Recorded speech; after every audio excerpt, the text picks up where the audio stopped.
So today we're going to answer the task 4.1, 4.2, 4.3, and 4.4.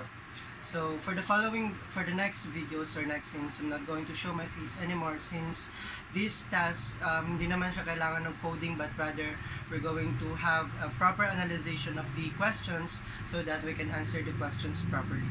So let's go.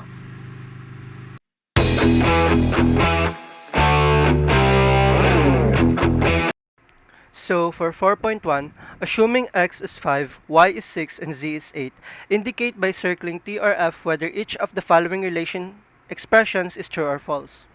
For letter A, it is true, because x is indeed 5. For letter B, it is also true because 7 is less than or equal to 5 plus 2, which is 7. For letter C, it is false, because 8 is not less than 4. For letter D, it is also false because 2 plus 5 is indeed equal to 6. For letter E, true because 8 is not equal to 4. For letter F, false because 5 is not greater than or equal to 9. For letter G, true because 5 is less than or equal to 6 times 2, which is 12.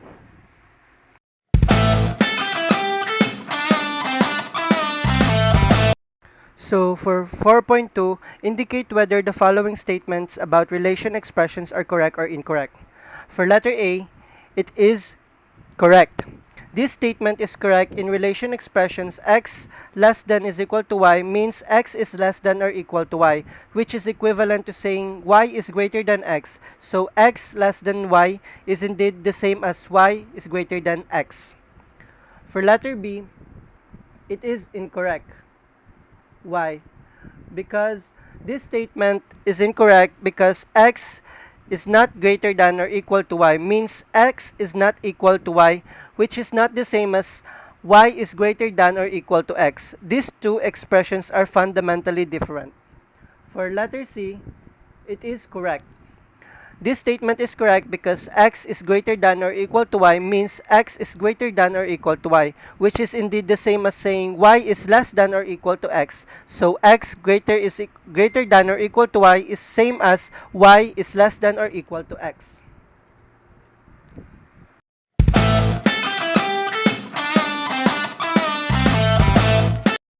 So for 4.3, answer the following questions with a yes or no.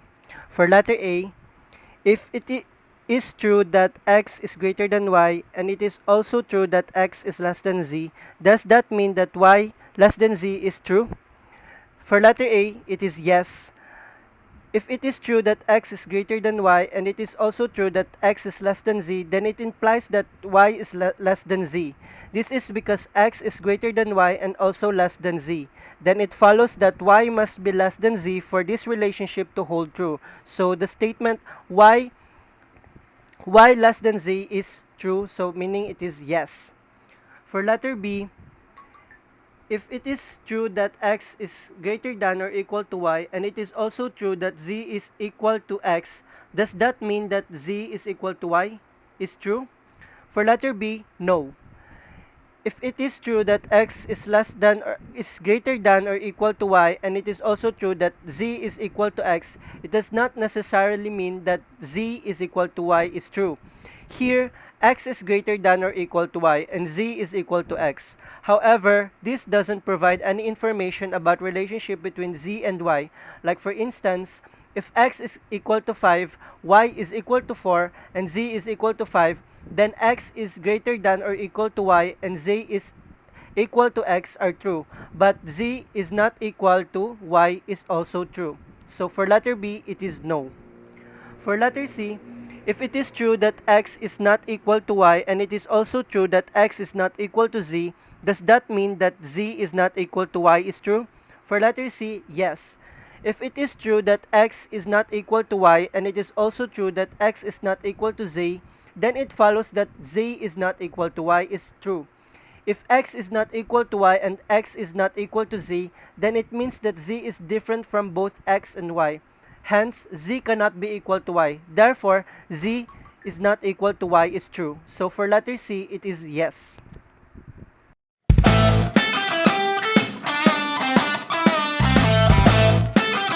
So for 4.4, what we're going to do is we're going to find out that what will be the displayed output of this code given.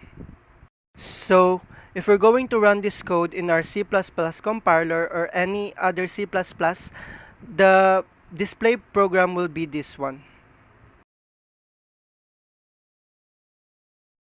So we're going to explain this code so that we wouldn't be confused. Why is it that the displayed program is 0010? So in this code, the include IO stream includes the input and output stream library.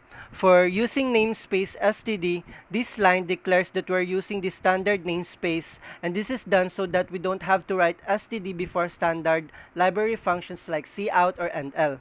For the int main, this main functions where the execution of the program begins. So for the int a is equal to 0, b is equal to 2, x is equal to 4, y is equal to 0, this line declares that 4 integer variables a, b, x, and y and initializes them with values 0, 2, 4, and 0 respectively. For the cout less than, open parenthesis a is equal to b less than, and l, this line compares the value of a and b using the equality operator and prints the result true or false to the standard output stream using cout, because in C++, true is represented by 1 and false is represented by 0. So if a is equal to b, it will print 1, otherwise it will print 0. So for cout, a is not equal to y and l, this line compares the value of a and y using the inequality operator and prints the result to the standard output stream. It will print 1 if the a is not equal to y and otherwise 0. For cout b is less than or equal to x and l, this line compares the value of b and x using less than or equal operator and will print the result to standard output stream. It will print 1 if b is less than or equal to x, otherwise 0. For cout y is greater than a and l, this line compares y and a using greater than operator and prints the result to the standard output stream. It will print 1 if y is greater than a, otherwise 0. So for the last line or the return 0, we all know that this line is the statement that signifies the end of the main function, and 0 is returned to indicate the successful indication of the program. So if you run this code, it will print 0110 and in separate lines, which corresponds to the results of 4 comparisons respectively.